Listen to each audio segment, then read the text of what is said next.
Clearly, it's a very unprecedented evolution. We've never seen the head of a major internet company going into the closest country in the world, the Hermit Kingdom, as it is known. So is it that Kim Jong-un is exploring new ways of using the internet? Is he thinking of opening up a little bit in a country where most of the population has no access to internet? I hope so.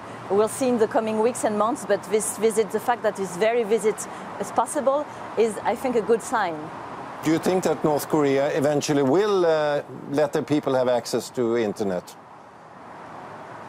Well, I think the North Korean regime right now is exploring ways of being able to use the internet for economic reasons. We all know how much economy now is linked to business and to internet. So without internet, a country cannot develop economically. And I think the regime is looking at this right now. If they open up some access to internet, then we can hope that the population will have access to some sort of internet, maybe not the World Wide Web we know, but some sort of controlled internet. But that at the end of the day, the fact that they will get some information different from what the regime is giving them may be able to change the situation in the country.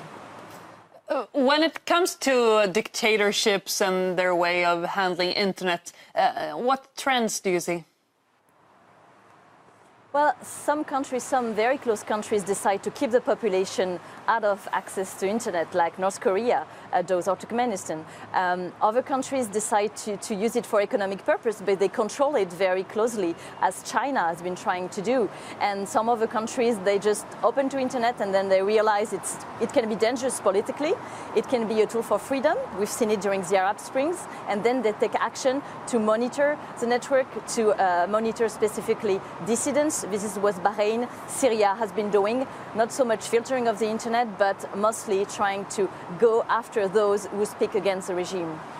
What kind of methods have you seen when it comes to avoiding the censorship?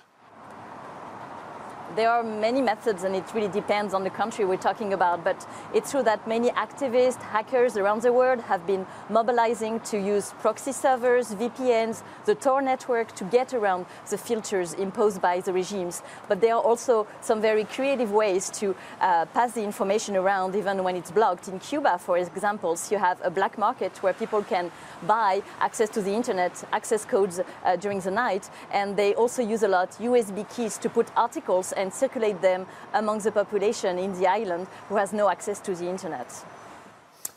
Thank you very much, Lucie Morillon, for joining us from Paris.